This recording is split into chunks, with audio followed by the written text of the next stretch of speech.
नमस्कार मित्रांनो, बाई तुझा आशीर्वाद या मालिकेमध्ये आपलं स्वागत आहे. आता अण्णा जे असतात ते दारू पिलेले असतात, दारूच्या ह्याच्यात खूप बडबड बडबड करत असतात. अवनीला आता शंका आलेली असते म्हणून तांब्या घेते आणि तांब्याचा वास घेते. तिच्या लक्षात येतं हा दारूचा तांब्या आहे, म्हणजे इतके वेळ ते पाणी पित नव्हते, ते दारू पित होते माझ्यासमोर. म्हणूनच दारू चढल्यामुळे हे बरायला लागले, काहीही बडबड बडबड करताय. अवनी म्हणते, अण्णा हे काय? पाणी पाणी पिलं नसून बाई, औषध म्हणता का तुम्ही? हे दारू पिणं याला औषध म्हणता? म्हणजे चोरी आता पकडलेली असते, यांना आता कान पकडतात. चुकलं सुनबाई, माफ कर, चुकलं. पण प्यायला ना तुम्ही का सुधरत नाहीये? का तुम्ही सोडून देत नाहीये ना सुनबाई? दारू प्यायची वेळ झाली की कंट्रोल होत नाही, कसं तरी व्हायला लागतं, मग ते प्यायलाच लागतं. मला चढलेली नाहीये, बिलकुल चढलेली नाहीये. I am all right, doing is fine. No no, चढलेली नाहीये. No no no. जोरात असा तांब्या आपटून देते अवनी. एवढी एवढी फक्त, प्लीज प्लीज. रागाने अवनी निघून गेलेली असते. तिला अण्णांचा राग आलेला असतो, अण्णांनी तिला फसवलेलं असतं. शिट, माती खाल्ली यार. बिचारी सुनबाईला कळालं मी काय केलंय. मी आता वाईट वाटलेलं असतं खूप, आणि आता बाहेर जाऊन उभी राहिलेली असते घराच्या, की का फसवलंय अण्णांनी मला, औषध म्हणून दारू पिता माझ्यासमोर. आणि आता गॅरेजवर आलेला असतो, गाड्यांविषयी काही बोलत असतो, कोणती गाडी दुरुस्तीला घ्यायची, काय काय काय. तेवढ्यात त्याची आलेली असते आता मैत्रीण. अशी एंट्री घेतलेली असते तिने, सुपर डुपर हिट. पायलला बघतो आणि पाण्या म्हणतो, आली बोई बोर करायला. पायल स्टाईल मध्ये गाडीवर बसलेली असते, गॉगल वगैरे लावलेलं असतो, आणि गॉगल मधून ती पाण्याला बघत असते अगदी एकटक. ते सुद्धा तिच्याकडे बघतच थांबलेलं असतो. वा. उठते आणि हेल्मेट फेकत फेकतच आलेली असते. हेल्मेट असं फेकून देते आणि बरोबर पाण्याच्या समोर येऊन उभी राहते मोठ्या स्टाईल मध्ये. आल्या सुरू झालेली असते. कोण आहे ती? काय आहे तिच्यात जे माझ्यात नाहीये? पाण्या, तुझ्याशी बोलती मी. पाण्या सारखी आहे का ती ब्युटिफुल? तर काय ऍटिट्यूड आहे तिच्यात? पाण्या नाही नाही असंच म्हणत सारखी हसती का? चांदणं उधळल्यासारखी म्हणतो नाही नाही. नजरेला नजर भिडून बोलते का रे तुझ्याशी? ए पाण्या पाण्या, 150 आण्या. तिच्यात काहीच नाहीये, मग कशाला बोलतो रे तिच्याशी? बाई तिच्या मागं लागलाय, कळेल का? अक्कल अक्कल काय म्हणला? अक्कल अक्कल. अक्कल नाही असं म्हणायचंय का तुला? अजिबातच नाही ग, अजिबातच नाही. नाहीच आहे ना अक्कल. अक्कल अशी तुझ्यासारखी पोराच्या मागे लागली असती का पाण्या? तिकडे जाते, तुझ्या या गॅरेजची रील्स बनवते, सोशल मीडियावर टाकते. लगेच पाण्याचा मित्र म्हणतो, हो हो वहिनी एवढं करताय ना, म्हणूनच गिराईक वाढल्यावर आपल्याकडे पाण्यात. पाण्या रागाने बघतो आणि गप्प बस असं म्हणतो. त्याला तर लाडात आलेली असते पानू. त्याशिवाय ब्रेकफास्ट सुद्धा करत नाही. ती करते का असं? ती करते म्हणतो, नाही नाही नाही ना. मग तेच सांगते की कोणा मागं लागू पाण्या? काय करते ती एवढं? सांग की. लई काय काय करते, तुला काय सांगू? पाहिले मी लई काय काय काय काय करते. पाण्या तू सांग रे, ती काय करते तुझ्यासाठी? पाण्या सांग सांग काय करते? ऐकू राहिले मी, सांग की. तुला काय सांगू मी? तुला सांगायचं काय कारण? तू आहे ना 450 फूट लांब राहायचं, तुझा माझा काही एक संबंध नाहीये, हे डोक्यात फिट करायचं. तिला आवडत नाही मायशी दुसऱ्या पोरींनी लगट केलेलं, जवळ आलेलं अजिबात तिला आवडत नाही. आवड माझं खेटर. पाण्या झिंजा उपटी ना, हलक्यात घेऊ नका, लय डेंजर ती. कराटे बेराटे खेळतीये का? कराटेत पाठवीन तुला कराडला. फाईट वातावरण टाईट करून. ए पाण्या गप्प बसा, शहाणपणा करू नको. कोणाला घाबरत नाही या पाण्या. मी कुस्तीचे 4 डाव शिकलीये, 4 डाव. धोबी पछाड देईन ना तिला की बघा, एका झटक्यात 216चे 16 हाडं मोडी ना. आता सांगती 206 ग पाहिले, 206 म्हणजे तेच ते. तू येशील ना वाचवायला, तुझी 8-10 मोडीन की, मग होतील 216. 2 उरली, मग 2 तुझी मोडेल रे. पायल चिडलेली असते. पानू मला चॅलेंज देऊ नका, मी काय करू शकते ना, तू मला चॅलेंज देऊ नको. पायली चिडचिड चिडचिड तनतन तनतन करत चाललेली असते बिचारी. गॉगल वगैरे लावते आणि तिची गाडी घेऊन ती आता निघून चाललेली असते. पाण्याने तिला मुद्दाम चिडवलेली असते. काय म्हणतो, आली मोठी शहाणपणा करायला. गाडीवर बसलेली परत ती माघारी येते पाण्याच्या जवळ. डुचक्याकडून हेल्मेट घेते आणि हेल्मेट घालत घालत आता गाडीजवळ तनतन तनतन करत पायल गेलेली असते. पायल निघून गेल्यावर डुचक्या म्हणतो पाण्याला, लय हलक्यात घेताय हा, तिला हलक्यात घेऊ नका एवढं पाण्यात. सोबत खरंच जर पोरगी दिसली तर वांदे होती ना, तिचे बिन तुमचे बी. म्हणतो खरंय रे, करायला गेलो एक आणि व्हायचं तिसरं नाही हो. पायल आहे ना डायरेक्ट 13वा घाली ना, जास्त तिला त्रास देऊ नका. डुचक्या शहाणपण करू नको, चल आवर. इकडे आता महेशचं काहीतरी लॅपटॉपवर काम चाललेलं असतं, त्याचा फोन वाजतो. महेश आता घाईघाईने फोन बघतो तर काय, फोन असतो दत्ता साहेबांचा. दत्ता साहेबांनी लालचीने फोन लावलेला असतो महेशला. काय साहेब, व्हिडिओ पाठवला होता काल, क्वालिटी कशी होती? क्लिअर होती ना? म्हणजे नाही नाही कजायला मी स्वतः क्लिअर केलं. क्वालिटी क्लिअर, आवाज क्लिअर, एकदम टकाटक क्लीन, एकदम भारी आलं होतं ना शूटिंग. क्वालिटी भारी होती हो, आपण चेक केली होती. महेश म्हणतो मग त्याचं काय काय करू? नाही नाही म्हणजे तुम्ही व्हिडिओ पाहिला पण रिटर्न गिफ्ट आलं नाही ना, म्हणून फोन लावलाय हो साहेब. महेश म्हणतोय, रिटर्न गिफ्ट फिफ्ट? मी तुझ्याकडे नव्हतो आलो मदत मागायला. तू जबरदस्तीने मला हे सगळं करतोय मदत वगैरे, मी आलोच नाहीये. आणि मुळात तुझ्या मदतीची गरज पहिले पण नव्हती आणि आत्ता पण नाहीये. त्यामुळे उगाच मध्ये मध्ये करू नको आणि ही गिफ्ट फिफ्ट ही अपेक्षा करायची नाही या. आणि होय, झालं का फालतूपणा? चल फोन ठेव, फोन ठेव. महेश आता दत्तावर चिडलेला असतो आणि लगेच राग फोन बंद केलेला असतो. दत्त्या म्हणतो, एक नंबरचा नालायक माणूस आहे, गरज सरो आणि वैद्य मरो एवढी मदत करतोय जीव तोडून, याला काही देणं घेणंच नाहीये. महेशला आता शिव्या घालत असतो हा दत्त्या फोन बंद करून. तेवढ्यात काय त्याची बहीण आलेली असते. दत्ता भाऊ, हे काय झालं सांग की. नंतर राष्ट्रीय दर्जाचं द्राक्ष पेय गेलं. आता बहिणीला सांगत असतो, हा दारूची बोटल मिळणार होती ना भारीतली, ती गेली, आता नाही मिळणार, साधी दारू प्यायला लागणार. तर दादा तू काय बोलत होता, कुणाशी बोलत होता, जरा नीट सांगतो का? हे असं कोड्यात काय बोलतोय रे, मला काहीच कळत नाहीये. त्याची बहीण अगदी उतावळी झाली. दत्ताची बहीण म्हणली की दत्तासारखीच असते, कुटाणे करायला एक नंबर. अरे काय झालंय सांग की. देशमानेला फोन केला होता कालचं, ते त्यांचं भांडण चाललं, तर व्हिडिओ पाठवून करून त्याला पाठवला होता. आता व्हिडिओ पाठवला म्हणल्यावर त्याने रिटर्न गिफ्ट द्यायला नको. व्हिडिओ पाहिलाय बहिणीचा, तिथं काही लागली तर सांगा असं म्हटलं मी त्या महेशला. मग काय म्हणला तो महेश, जाऊ दे मरू दे सोडून, तुला काय सांगू आता. काय सांगू म्हणजे काय, तो जे म्हणला ते मला सांग की. दत्त दादा तू माझ्यापासून काही लपू नकोसा. बाई दे ना सोडून, कशाला मागं लागतीयस. तू काय बोलला ना ते मला सांग, तुला कळतंय का. त्यांच्या पोरीला इथून न्यायची व्यवस्था केलीये. तो म्हणला आमच्या जबाबदार आमची पोरगी घरात आणू, तुझ्या मदतीची गरज नाहीये दत्त्या. मग काय, आता ती हसायला लागलेली असते. तू हसती होय. आत्तेबाई आता हसत असतात. आनंदाचीच बातमी आहे दत्ता भाऊ, तू काय असं करतोय रे. आणि तिची व्यवस्था केली, तू डोक्यात बसत नाही का ग. व्यवस्था केली नाही ना त्याचं वाईट वाटतंय मला, म्हणून माझी चिडचिड होतीये. दत्त दादा तू काय बोलतो ना मला नीट काही कळत नाही, स्पष्ट काही तू सांगायला जात नाही, त्यामुळे ना तुम्हाला काही सांगूच नको. दे बरं सोडून. त्यांच्या पोरीचं काय करतात ना ते आपण बघू. तू तुझी कामं असतील तर ते कर, मला काय काम आहे ते माझी मी कामं करतो. मात्र अवनी बिचारी अंगणामध्ये उभी असते अण्णांवर रुसून. दत्त्या आणि दत्त्याची बहीण अवनीला लांबून बघत असतात. अवनीची जी आई असते ती रडत असते, तिला वाईट वाटत असतं, फार टेन्शन मध्ये काळजी करत ती बसलेली असते. आता आई रडत असते. स्वाती येते. आई काय झालंय हो, का रडताय तुम्ही. स्वाती रडू नको तर काय करू तू सांग बरं. एकूण ती एक पोरगी माझी, कशीही असली काहीही केलं तिने तरी मी आई आहे ना, मी कशी विसरून जाऊ ग. ती जरी आईला विसरलीये, तिला जरी आईची काळजी नाहीये, फिकीर नाहीये, पण मी तर विसरू शकत नाहीये ना. स्वाती तूच मला सांग, तिची काळजी वाटते ना ग. तिने सुखी राहावं, आनंदात राहावं, चांगलं आयुष्य जगावं असं मला वाटतं ना आई म्हणून. मला काळजी वाटणार नाही होय. आई बरोबर आहे तुमचं. आता ही आई जी असते ती नाटक करत असते आणि स्वातीशी गोड गोड बोलून अवनीच्या बाबतीत बोलायचं असतं. अवनीकडून काय माहिती मिळते अवनीची ती काढून घ्यायची असते, कारण स्वाती भोळी असते. आईच्या इमोशनल ड्राम्याला लगेच ती फसलेली असते. आई आता इमोशनल ड्रामा करत असते. आई तिला म्हणजे शिक्षण घ्यायचंय, तिला नोकरी करायची आहे, पैसा कमवायचा आहे, यासाठी तिला सर्टिफिकेट लागणार आहे. स्वाती सर्टिफिकेट म्हणते आणि शांत बसलेली असते. आई म्हणते, स्वाती काय झालं ग, बोलता मध्येच गप्प झालीस. स्वाती बोल ना. अहो आई तुम्हाला काय सांगू, सर्टिफिकेट नाही लागणार का या सगळ्यासाठी. तिला जर नोकरी शोधायची असेल, काम पाहायचं असेल, काहीतरी करायचं असेल किंवा पुढे जर शिकायचं असेल तर आपल्या अवनीला सगळ्या गोष्टींसाठी सर्टिफिकेट लागणार आहे. आई म्हणते, अगं मग स्वाती मी तेच सांगण्याचा प्रयत्न करतेय ना, मग तेच माझं म्हणणं आहे ना, तिच्याकडे तर काहीच नाही ना ग, ती इथेच विसरून गेली. हो, ती कसं मॅनेज करणार सर्टिफिकेट शिवाय तिचं तिला माहिती. हो का स्वाती, मग तू ऐक ना, अवनीला येऊ दे की आपल्या घरी. सर्टिफिकेट आपल्याला काय करायचंय, तिने तिची सर्टिफिकेट न्यायची, तिला उपयोगाला तरी पडेल, आपल्याकडे रद्दीतच जमा होतील ना. मग तिने इथे यावं, तिचे सर्टिफिकेट घेऊन जावे. स्वाती तुला कसं वाटतं. आणि सर्टिफिकेट जोखमीचे काम आहे ना, तिला स्वतः इथे यायला हवं आणि सर्टिफिकेट घेऊन जायला हवे. कसं आहे ना स्वाती, तिला इथे बोलव तू आणि स्वतः ते सर्टिफिकेट घेऊन जायला, जबाबदारीचं काम आहे, याच्या त्याच्या हातात कसं सर्टिफिकेट देणार. बरोबर आहे की नाही. आईने बरोबर स्वातीला गुंडाळलेलं असतं. तुम्हाला माहिती आहे ना महेश कसा आहे. अवनी जर घरी आली तर महेश किती कांगावा करणार, किती राडा घालणार, मग ती कशी येणार. महेशला घाबरून तर ती येणारच नाही बघा. जाऊ द्या, महेश किती त्रास देणार आपल्याला माहिती ना.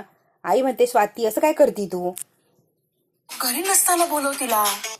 जेव्हा महेश घरात नाहीये त्याच वेळेला बोलवायचं ना. तुला कळत नाही का स्वाती छोट्या गोष्टी. खूप चिडचिड करत होता, राग व्यक्त करत होता. त्याला चुकून जरी कळालं किंवा अवनी आली आणि तो जो चुकून घरी आला, तमाशा राडा होणार यात काही शंकाच नाही. आणि नको बिचाऱ्या अवनीला उगाच काय भोगायला नको.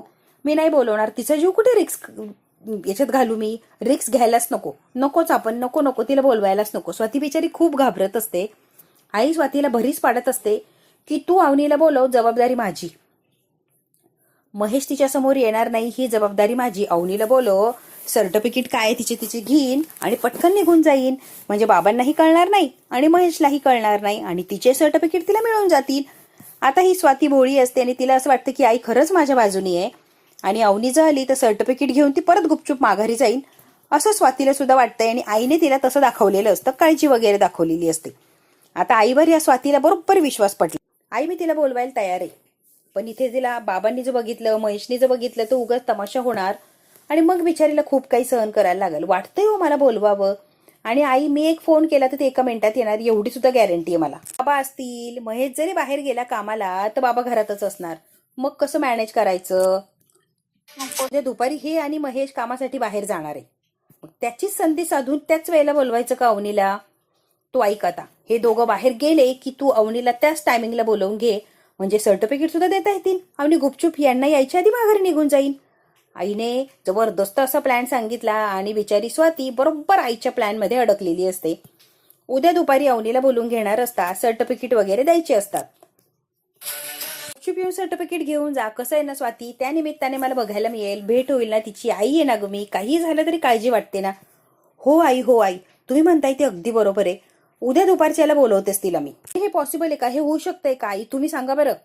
हो स्वाती बोल, हो आवाज ऐकायचा आहे मला तिचा. आई फार काळजी आणि सिंपती दाखवत असते. आता अवनी रुसून फुगून अंगणामध्ये येऊन उभी राहिलेली असते. तेवढ्यात काय अवनीचा फोन वाजलेला असतो. तर काय अवनीने फोन बघितल्या वहिनीचा फोन असतो, स्वाती वहिनीचा. इतका आनंद होतो आणि स्वाती फोन लगेच स्पीकरवर टाकते. आता स्वातीही बोलत असते आणि आईही बोलत असते अवनीशी. वहिनी म्हणते, अवनी सर्टिफिकेट हवं होतं ना तुला तुझं? अवनी म्हणते, हो पाहिजे ना वहिनी. परी येऊन जा. वहिनी घरी कशी येऊ? बाबा असणार, महेश दादा असणार, मग मी कशी येऊ? सगळ्यात महत्वाचं दादाची भीती वाटते म्हणून मी नाही येणार आहे. म्हणते त्याची काळजी करू नको, तो घरी नसणार आहे, तू बिंदास ये, तुझी सर्टिफिकेट काय असेल ते घेऊन जा. अवनी म्हणते, नाही नाही मला फार भीती वाटते, तू कुठूनही कधीही येऊ शकतो. बाबा आणि महेश उद्या दुपारी निघून जाणारे कामानिमित्त, काहीतरी महत्वाचं काम आहे, मग त्याच वेळेला तू ये आणि सर्टिफिकेट पटकन घेऊन माघारी जा की. अवनी म्हणते मला फार भीती वाटते. स्वाती म्हणते मी तुला शब्द दिलाय ना, ते दोघेही घरी नसणार आहे, मग विश्वास का ठेवत नाहीये तू? तू ये उद्या दुपारी बिंदास, तुझी सर्टिफिकेट काय सामान आहे ते घे आणि माघारी जा. तिला पण भेटायचंय ग, आईची खूप आठवण येते. स्वाती म्हणते ये, कडकडून मिठी मार, आईंना भेट, सर्टिफिकेट घे आणि निघून जा. किती सोपं आहे अवनी. अवनीला वाटतं की हो खरंच हे एक सोपं आहे आणि हे खरंच वर्क होऊ शकतं. आता स्पीकरवरचं फोन काढलेलं असतं स्वातीने आणि बघ आता मी काय सांगते नीट ऐक तू. आता स्वातीने जे काय सांगायचंय अवनीला ते सगळं सांगितलेलं असतं. आई मात्र खूप खुश झालेली असते. स्वातीने बरोबर गुंडाळलंय या अवनीला आणि अवनी उद्या दुपारी येणार यात काही शंकाच नाही. खरं तर महेश, बाबा, आई तिघांनी हा प्लॅन केलेला असतो की अवनी एकदा घरात आली की तिला माघारी जाऊ द्यायचं नाही, कायमची आपल्या घरात ठेवून घ्यायची. आणि बाबा आणि महेशचा जो प्लॅन आहे त्याला आईने साथ दिलेली असते आणि बरोबर स्वातीचा वापर करून अवनीला ते आता घरात बोलवणार असतात. आणि आता बाबा आणि महेश बाहेर जाणारे दुपारी हे आई स्वातीशी खोटं बोललेली असते. स्वातीला आणि अवनीला जरा सुद्धा अंदाजा नसतो की आई सुद्धा डबल गेम खेळतीये, अवनीला अडकवण्यासाठी हे सगळं खोटंच बोलतीये. आता स्वाती आणि अवनी फोनवर बोललेले असतात, जे काय सांगायचंय ते सांगितलेलं. इकडे आता अवनी तयार झालेली असते आणि एकदम डन झालेलं असतं, ती उद्या दुपारी जाणार असते. आता हे सगळे हॉलमध्ये असतात तेव्हा अवनी या सगळ्यांनाच म्हणते की राजा उद्या दुपारी मला आमच्या घरी जायचंय सर्टिफिकेट वगैरे आणायला, कारण बाबा आणि महेश कुठेतरी बाहेर जाणार आहे, ते नाहीये तोपर्यंत मी 5 मिनिटात जाऊन परत माघारी येते. फक्त सर्टिफिकेट काही सामान आहे माझं तेवढं मी घेऊन येते. जावं लागणार यात काही शंकाच नाही, काही करून घरी जावंच लागणार. म्हणतो मॅडम तिथे गेल्यावर काय होणार आहे तुम्हाला माहित नाहीये, रिस्क आहे तिथे जाणं, अवघड आहे, तिथे तुम्ही अडकला तर अडकणारा मग बाहेर येऊ शकणार नाही. बाबा आणि दादा इतके डेंजर आहे ना, त्यांना अंदाज आहे त्याचा, तरी पण ते चालल्यात तिथे. म्हणतो गरज नाहीये तिथे जायचं बीचं नाही. गरज नाही कसं, गरज आहे आणि मी जाणार आहे. जे सर्टिफिकेट मला हवेत, दादा आणि बाबा घरी नाहीये त्यामुळे राजा मी अशी जाते आणि अशी माघारी येते. सर्टिफिकेट हवेत ना अवनी, मी स्वतः जातो आणि घेऊन येतो. नाही नाही नाही तू जाऊ नको, तुला ते सोडणार नाही, अजिबात नाही, माझ्यामुळे तू त्रास करून घेऊ नकोस. चिडतील आणि अजून राडा होईल, नको जाऊ तिथे. पाण्या म्हणतो वहिनी मी जातो राजासोबत सेफ्टीसाठी. मग तर काही कारण नाही ना घाबरायचं. वहिनी पण जाऊ नका, कशाला जोखीम पत्करताय. काल काही बोलले म्हणले तर मला चालणार नाही, आम्ही आत्ताच सांगते तुम्ही माझी माणसं आहात. म्हणतो तिच्या घरचे कसे माहिती ना, बंदूक घेऊन आले होते इथे धमकवायला, ते काहीही करू शकतात, डेंजर माणसं आहेत. जीवाशी खेळ नको. यशदा असतो तो घाबरलेला असतो. राजा म्हणतो यांच्या जीवाशी खेळ झाला तर चालेल तुला, आमच्या जीवाशी खेळ नकोय. वा यशदा वा. ते माझ्या घरचे मला कसे काय करतील, करणार नाही येते. मी व्यवस्थित जाऊन सर्टिफिकेट घेऊन येते. तसंही नोकरीसाठी गरजच आहे मला त्या सर्टिफिकेटची आणि मला जायलाच लागणार आहे. करून सर्टिफिकेट मला आणायचे म्हणजे आणायचेच. राजा म्हणाली मी सर्टिफिकेट काढून ठेवते, तू ये आणि 5 मिनिटात सर्टिफिकेट घेऊन माघारी वळ. कारण अण्णा आणि दादा उद्या दुपारी नाहीये. मी समजून सांगेन. यांच्या टेन्शन सुरू झालेलं असतं की तिला एकटीला कसं पाठवायचं. तू जायचं, मी जायचं, कोणी जायचं यांच्यात आता सुरू झालेलं असतं. तू नको जाऊ, भडकशील, घोळ घालून ठेवशील, नको तो राडा होऊन जाईल. नको नको नको पाण्या, तू जाऊच नको. म्हणतो मग जाणार कोण? मी नाही, तू नाही, यश दादा नाही, मग तिथे जाणार कोण? यांना ते एकटीला पाठवता येणार नाही. म्हणतो मी येतो तुमच्यासोबत. पाण्या म्हणतो नाही नाही तू जाऊ नको, तू काहीच बोलणार नाही, काहीच करणार नाही. कशासाठी जातोय तू? वर जायचंय ना, स्लॅब पडलाय ना, तिकडे जातो. अजिबात तिकडे जायचं नाहीये. यशदा खूप गरीब असतो, पाण्याला माहिती असतो. त्यामुळे पाण्या म्हणतो यशदा तू जायचंच नाहीये, काही झालं तरी तुला मी पाठवणार नाहीये, तुझा स्लॅब पडलाय तिकडे तुझा. काहीतरी मॅनेज करू आपण पाण्या, पण यांच्याबरोबर जाणं पण गरजेचं आहे ना. एकटीला कसं पाठवू मी? म्हणते ऐका ना यशदा, माझ्यामुळे कोणी जोखीम पत्करू नका बरं. माझी मी एकटी जाईन आणि घेऊन येईल. सगळे मी येतो म्हणून थकलेले असतात. शेवटी आता धनू म्हणतो मी जातो, वहिनी बरोबर मी जातो. मी गेल्यावर कुणाला काहीच रिक्स राहणार नाहीये. तो वहिनी तुमच्यासोबत. आता लगेच राजा म्हणतो तू खंबीर चाललास होय? वा, खंबीर चाललाय. अवनी मॅडम सोबत सिम कार्ड घ्यायला मी गेलो नव्हतो वहिनींसोबत, आलो ना व्यवस्थित घरी. आता मी जाणार आहे वहिनीसोबत. यशदा आम्ही जाऊ शकतो, पाण्यादा आम्ही जाऊ शकतोय, विश्वास ठेवा. मी व्यवस्थित वहिनीला सुखरूप आणीन घरी. मी येतो, चला तुम्ही आवरा, आपण जाऊया. अवनी म्हणते ठीक आहे, तू ये माझ्यासोबत, आपण दोघं जाऊया. फुल अँड फायनल झालेलं असतं. मी धनूला सोबत नेते, मी धनूला घेऊन जाणार आहे. ये माझ्यासोबत धनू, चालेल मला, आपण जाऊया दोघे. म्हणतो ठरलं. धनू तू जाणार, काळजी घेणार तिची, कळतंय का? दिवस फार मोठा असणारे आणि रिक्स सुद्धा असणारे आपल्यासाठी. पण ते धनू सकाळी रेडी राहायचे, आपल्या दोघांना जायचंय. आता अवनी झोपायला निघून गेलेली असते, ऑलरेडी खूप उशीर झालेला असतो. इकडे आता धोंड्या आणि धोंड्याची बहीण जी असतात ती टेन्शन मध्ये असतात.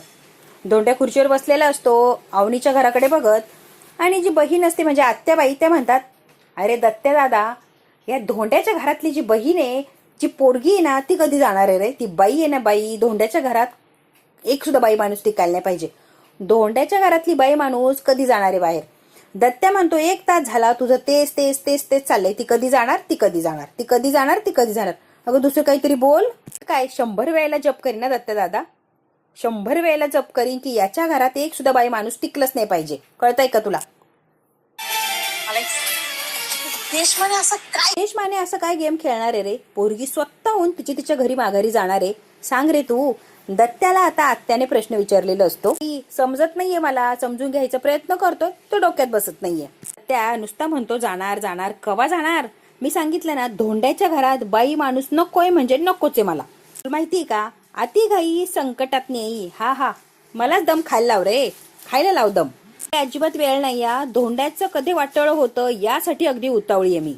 ना कधी एकदाची निघून जाते, वाट बघते रे मी सारखी. कोणी तर झोपायला गेलेली असते. राजा धनूला म्हणतो इकडे रे धनिया, फिरायला चाललाय का अवनी सोबत? काय वाटतंय का तुला? लगेच तोंड वर करून मी येतो वहिनी.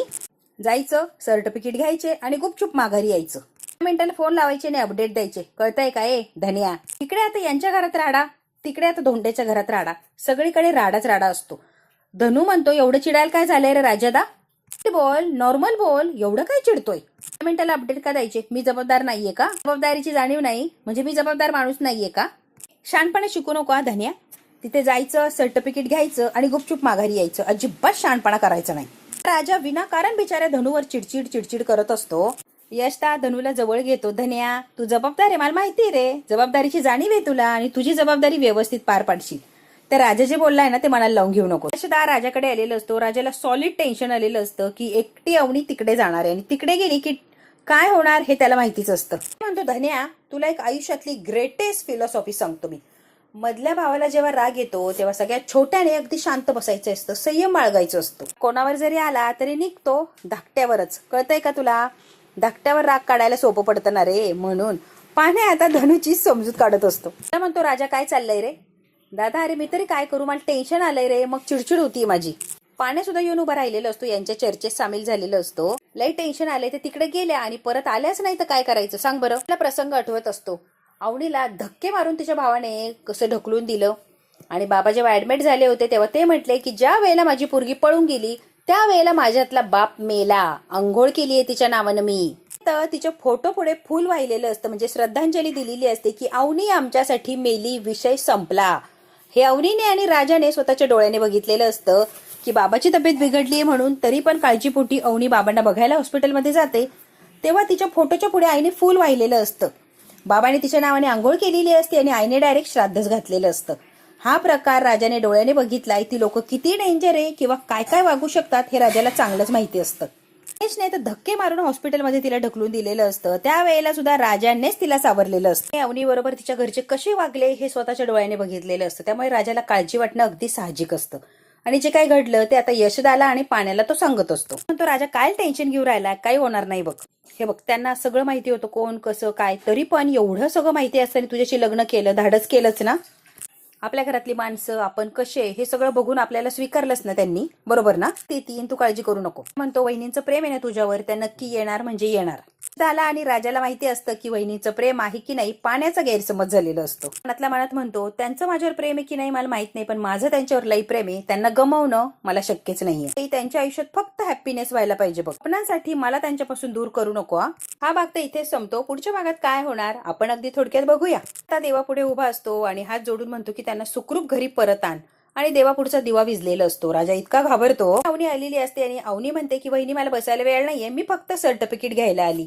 घरात बाबा सुद्धा असतात आणि महेश सुद्धा असतो. अवनी हे बघते आणि अवनीला धक्काच बसतो. तर लगेच दरवाजा लावून घेतलेला असतो. मात्र दरवाजाच्या बाहेर उभा असतो. म्हणतात यापुढे मी सांगेन तसंच होणार आहे. ड्रायव्हरला सोड चिठ्ठी द्यायची, कळतंय का अवनी. बरोबर लग्न करायचं आणि संसार थाटायचा. अवनी आता पुरती त्यांच्या जाळ्यात अडकलेली असते. बघू आता त्यांच्या जाळ्यातून अवनी कशी बाहेर येणार आणि तिला त्यांच्या जाळ्यातून कोण बाहेर काढणार. हे जर बघायचं असेल तर बघायला लागणार आपल्याला पुढचा भाग.